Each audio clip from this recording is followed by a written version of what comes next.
Olá, minha gente, uma boa noite a todos. Estou gravando esse vídeo um pouco atrasado, não é mesmo? Mas eu espero que a segunda-feira, que tenha sido muito boa para todo mundo. Com muita saúde, muita paz, muita alegria. Trabalho também, né? Porque eu, quando trabalhava de empregado, eu adorava estar no meu trabalho. Por causa dos amigos, né? Então eu gostava muito de ficar no trabalho. E quando terminava até o horário da gente, a gente ainda continuava lá fazendo alguma coisa, conversando, batendo papo. De repente você ia num barzinho que tinha do lado, a gente se reunia todo mundo ali, e muito mais gente que vinha de outras empresas também era era o ponto ali de pessoas que trabalhavam, como também dos seus donos naquela época participavam também junto com a gente. Então aqui que eu quero hoje comentar com vocês, sobre o quê? Sobre política um pouquinho. Eu vi lá aquela eleição de Fortaleza, teve uma pequena polêmica lá quanto aos dois candidatos, né? Que era o que estava ganhando a eleição, de 17 sessões de votação que existia na cidade, Fortaleza, uma cidade grande, é uma capital, ele liderava a eleição na frente do outro. E de repente, quando em outras sessões começa a se apurar, em sete no caso, em uma ou duas sessões daquela virou a eleição. Eu achei tão interessante isso, que até que eu tô comentando por causa disso. Eu achei muito engraçado isso, né? Como é que pode, né? Mas tem coisa no Brasil que acontece que a gente não entende, não é mesmo? Outra que eu achei interessante é em São Paulo, a candidatura do Boulos com o Nunes lá. Os votos em branco ganhou do Boulos. Teve mais voto em branco do que o Boulos teve para candidato a prefeito mesmo, né? Então ficou uma brincadeira, até uma coisa muito engraçada. Daí questionado o TSE por que está acontecendo isso, eles estão preocupados com isso. Porque as pessoas, o brasileiro está deixando de votar, mas isso existe um motivo. Todos nós sabemos qual que é o motivo. Porque a maioria do povo brasileiro não acredita mais no que está acontecendo, desses políticos, na forma que está sendo conduzidas as coisas. Então é isso aí, vai chegar um momento que em vez de faltar, vai faltar muito mais gente daí. Porque as pessoas estão desanimadas. Porque isso aí virou uma democracia, isso aí virou uma palhaçada, na verdade. E nas pequenas cidades, talvez, tenha também tido esse tipo de pessoas, de eleitor, né, que também desanimado e sem esperança contra com os seus políticos. Também faltou muita gente. Aqui na minha cidade mesmo faltou mais de 3 mil eleitores. Não votou. Uma cidade onde nós temos 18 mil eleitores, votou 15. 15 e alguma coisa. Então isso é uma coisa que chega a ser vergonhosa. Então eu acho que o Tribunal Superior Eleitoral tem que estar preocupado com isso também. E não só a esfera do Tribunal Eleitoral, mas sim também outros tribunais. Porque alguma coisa errada tá. E como que vai chamar esse povo de volta para tornar acreditar, né, em político? Não sei. Não sei. Aliás, a gente sabe. Mas nós não podemos falar. Não podemos falar. E vai ser essa eterna briga de direita e esquerda, o povo desunido, né? E daí não tem como resolver mesmo, dessa forma não resolve, né? Porque quando se um cara bom tenta entrar lá, não consegue. Não consegue, não cabe a pessoa.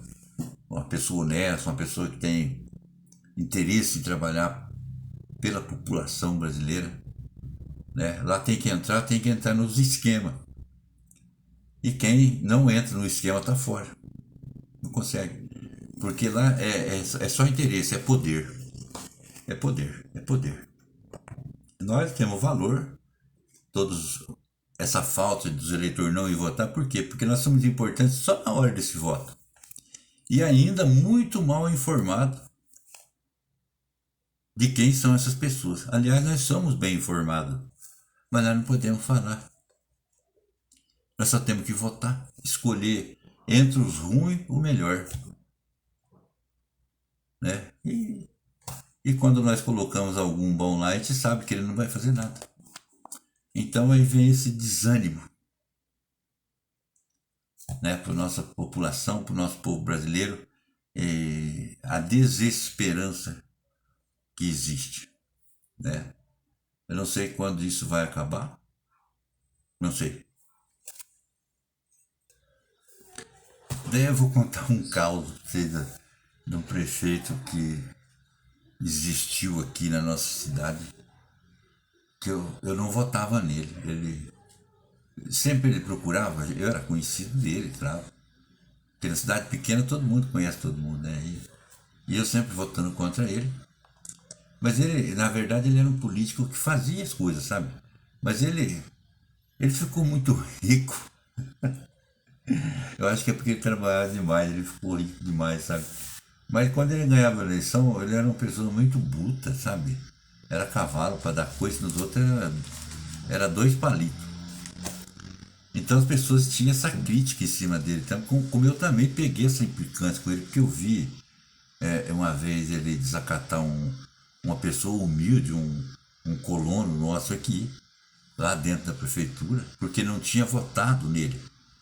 E aquele homem chegou precisando de um favor dele, de uma estrada, não sei. E ele falou na cara da pessoa: olha, você se arranca daqui de dentro da prefeitura.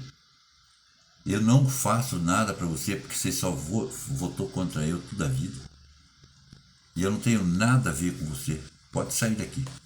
E nós estávamos, eu e mais um amigo meu, conversando justamente com ele. Esse amigo meu era puxa-saco dele. E ele sabia que eu não votava nele, tá? Então, a partir desse dia, eu fiquei mais desgostoso ainda com ele por a falta de educação que ele teve com aquela pessoa. Porque eu acho que um prefeito, um vereador, um deputado, um senador, sei lá, qualquer político, eles são funcionários públicos. Eles não devem, no mínimo, a boa educação, nos tratar bem, porque eles são empregados do povo. Mas eles, quando chegam lá, eles se tornam reis, né? Reis. Começa desde o vereador pequenininho, ele já sobe um degrauzinho acima do povo, né? Porque daí ele se acha que ele está na... Ele tem que ser respeitado, mas ele respeitar o povo, que seria com o seu bom trabalho, isso não acontece. Mas então, um dia, numa eleição, vespando com a eleição, esse mesmo amigo meu foi na casa desse candidato. E chegou, era na hora do almoço, eles entraram lá para dentro e eu fiquei lá fora. E o candidato ficou preocupado: pô, aquele cara não pode ficar lá fora, vou ter que chamar ele para vir para dentro também, porque aqui tá tudo meus correligionários, meus amigos, estão almoçando aqui dentro da minha casa. Foi lá e me chamou. Eu falei: não, eu não vou almoçar. Ele falou daí para mim: rapaz, você me conta uma coisa. Olha, tudo que tem nesse município aqui, eu fiz. Você sabe disso? Eu falei: sei. Então, mas por que você não vota em mim? Eu falei: eu vou te falar mais uma vez. Eu acho que eu já tinha falado para ele, mas eu vou te falar por quê. Porque você, além de ter ficado muito rico, porque eu tinha essa liberdade de falar com ele, sabe? Você é muito cavalo demais, rapaz. Você não sabe tratar as pessoas depois que você está eleito. Você pensa que você é o, o poderoso, né? O Alexandre de Moraes. Né? Daí ele pegou pra mim, olhou com aquela cara de pau que todo político tem. Ele falou: não, rapaz. Ih, rapaz, eu mudei demais. Eu não faço mais isso, não, rapaz. Eu agora é diferente. Por isso que eu tô aqui pedindo: pô, vota pra mim. Você sabe que eu trabalho. Eu falei: ó, tem uma coisa. Falei pra ele: vamos deixar do jeito que tá. Eu continuo não votando em você. Não adianta você querer me enganar que você mudou. Você não vai mudar. Ninguém muda. É muito, muito difícil mudar o comportamento, né? A brutalidade de uma pessoa é muito difícil. Mas se eu perder a eleição para você, eu fico contente, porque eu sei que você sempre foi um cara que trabalhou muito, apesar de ter ficado rico, milionário. E daí ele falou, então tá bom, então tá bom, mas daí foi assim que aconteceu. Veja bem como é que é a história de político, né? Promessa, eu não sei quantas promessas eu tive. Aliás, eu, para prefeito, sempre quando eu quero que um prefeito perde, aí eu fico do lado dele, porque eu sou pé frio para prefeito. Tá? Parece que eu só escolho o que vai perder. E isso, eu acho que se as pessoas que for candidato e ver que eu tô do lado deles, saber dessa sina que eu tenho, eles não querem eu do lado deles, né? Quer que eu fique do outro lado daí. Eu acho que é isso mesmo. E daí você fala assim, ah, mas o Zezão conta mentira. Mas isso não é mentira. E eu vou contar uma mais verdade ainda. Uma época, o meu genro foi candidato a vereador. E nesse tempo ele foi eleito vereador. Foi eleito vereador bem votado. Era uma pessoa muito boa. Até hoje é uma pessoa boa. Apesar de não morar mais com a minha filha, mas eu considero ele ainda muito. E ele chegou na minha casa. Estava eu com a minha esposa e meus filhos. E daí falou para mim assim, olha, eu estou sendo candidato, eu gostaria que você me ajudasse. Eu falei, não, o que eu puder fazer aqui onde eu moro, de arrumar algum voto, porque eu vou arrumar. Tá bom? Beleza? Ele falou assim, olha, é o seguinte, Zé, eu vou arrumar serviço para vocês dois, para você e para tua mulher. E nós estávamos numa dificuldade enorme mesmo para com dinheiro financeiro, porque eu sempre tive uma vida bem de altos e baixos, igual eu conto para vocês. Não tenho vergonha nenhuma de contar, porque eu sobrevivi. Eu acho que eu fui até um herói, né? Porque nunca faltou leite para minhas crianças, nem comida, nem fralda, nada. Sempre estudaram até onde quiseram. Mas eu sempre encontrava dificuldade. Eu gosto sempre de contar essas histórias porque eu me sinto bem contando, porque foram momentos de emoção que eu passei também na minha vida, junto com o filho, num dia que eu conto para você, já falei, eu queria, era um Natal, era um Ano Novo, era uma Páscoa, que eu tinha que comprar uma carninha para assar, essas coisas. Eles eram tão simples e humildes que eles pediam para mim linguiça toscana, que era uma coisa barata. Que para eles churrasco era linguiça toscana, então aquilo me confortava, porque daí eu tinha certeza que eu ia poder comprar linguiça toscana e assar para eles. Não. Eles eram pequenos, mas a gente queria uma carninha diferente, então era uma dificuldade enorme. Então esse genro meu chegou e falou assim: se eu for eleito, eu vou falar com o prefeito, que eu não gostava até desse prefeito que eu contei para vocês, e eu vou colocar vocês dois para trabalhar. A tua mulher, como ela não tem um estudo, ela pode ser uma merendeira, pode ser uma zeladora da escola, né? E você pode trabalhar com outra coisa, porque você tem carteira de motorista, eu ainda tinha uma idade ainda bem menos, né? Mas eu vou arrumar. Eu falei, não, vamos fazer o seguinte. Olha como é que eu era honesto já. Eu falei assim, vamos fazer o seguinte. Eu quero que você arrume, se você puder, se você for eleito, o serviço só para ela. Eu não quero para mim. Então você fica livre desse compromisso, você vai trabalhar tranquilo, você vai ser o candidato, você vai ser eleito como de fato que ele foi. E aconteceu assim. E daí passou 4 anos e nada desse serviço. E daí veio os outros 4, que ele foi reeleito de novo com a mesma. Ai, ai, ai. Com a mesma promessa. Eu falei, tudo bem, vamos acreditar de novo. E passou então 8 anos e nunca esse emprego veio, né, para minha esposa, no caso. E eu continuei meu trabalho, que eu mexia com lavoura, eu sempre mexendo com as minhas vassouras, com tomate, com plantação de pepino, de abobrinha, de tanta coisa de verdura que eu fazia também, muito isso. Né? Plantei muito tempo esse tipo de lavoura, né? E nunca me saí bem também, sabe? A gente tinha os compradores que vinham era só picareta e daí pagavam um preço muito abaixo daquilo que valia e você não tinha como.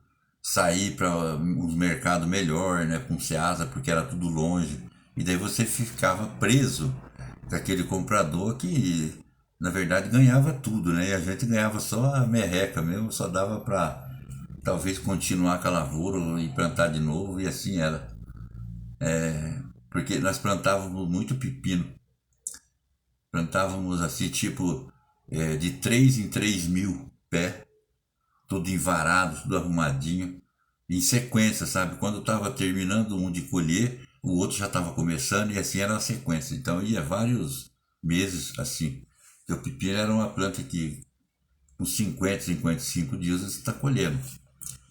Então assim, então eu nunca saí bem também em plantação de lavourinha de. Plantava muita vagem também. Enfim. Então, voltando nos políticos, não dá para acreditar em político, não é mesmo? Que nem o Geo meu que prometeu para mim não cumpriu, né? Que dirá esse caipora desse prefeito também, que um dia me prometeu também. Eu já até contei essa história para vocês já. E bem da verdade também, eu não quero também assim, denegrir a imagem desse prefeito, porque ele foi um bom prefeito, um bom administrador. Ele, praticamente a cidade de reserva. Ela teve o seu auge dela, uma cidade muito bonita, onde ele asfaltou, ele fez tudo em Reserva, porque Reserva era uma cidade assim, tipo do faroeste, sabe?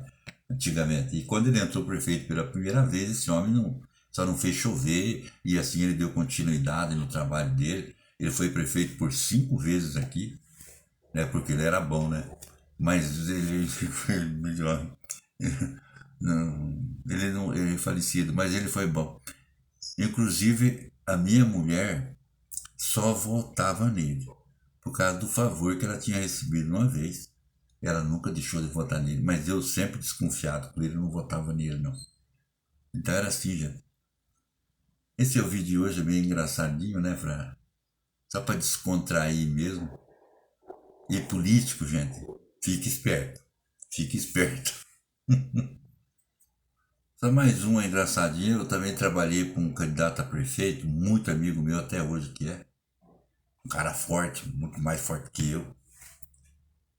E na campanha eleitoral, onde eu morava, ele foi visitar para nós andarmos no bairro, conversar com as pessoas, nas casas, direto, corpo a corpo. E ele é um cara popular que, eu vou te contar uma coisa, onde ele não conhecia a pessoa, era como se ele conhecesse há muitos anos, e era até parente do cara às vezes. Do jeito que ele funcionava a vida dele. E nós, era um dia de domingo, e nós já tínhamos andado bastante em casa e estava assim para o hora do almoço, tipo meio-dia mais ou menos. Nós vimos uma casinha e nós falamos, vamos lá naquela casa lá. Depois nós vamos embora lá em casa, que nós almoçamos em casa. Tinha almoço em casa, né? Ele chegou lá, o coitado do vivente da pessoa da casa, tava com uma grelhazinha, uma churrasqueirinha bem pequena, de tijolo, assando justamente a tal da linguiça toscana. Ele sentou ali, e papo vai daqui, daqui ele abraça a mulher do cara e vai lá para dentro, de repente volta para fora e papo para cá e papo para lá. E começou a beliscar a linguiça. Que eu mesmo vi que era pouco aquela linguiça. Falei, pô, essa linguiça aqui é só para eles, é família pequena, mas é ele, a mulher, de certo tem algum filho aí, ou de fato que tinha mesmo. Rapaz, eu passei a maior vergonha do mundo, o cara comeu quase tudo a linguiça do coitado do eleitor. E o cara dando risada. E a mulher muito alegre também, porque ele era muito dado, sabe? Um cara que até hoje ele é do mesmo jeito, sabe? Ele é entrão que Deus o livre. Né? Muito político que é, sabe? Sabe aquele cara popular mesmo? Mas daí ele me fez aquela vergonha também. Então político não tem vergonha na cara, sabe? Político é assim. Deixou o vivente lá sem o churrasquinho de Toscana dele, né? É isso aí. Forte abraço, gente. Qualquer hora eu volto a contar mais historinha de política, viu? Tem muitas historinhas de política, viu? Tchau.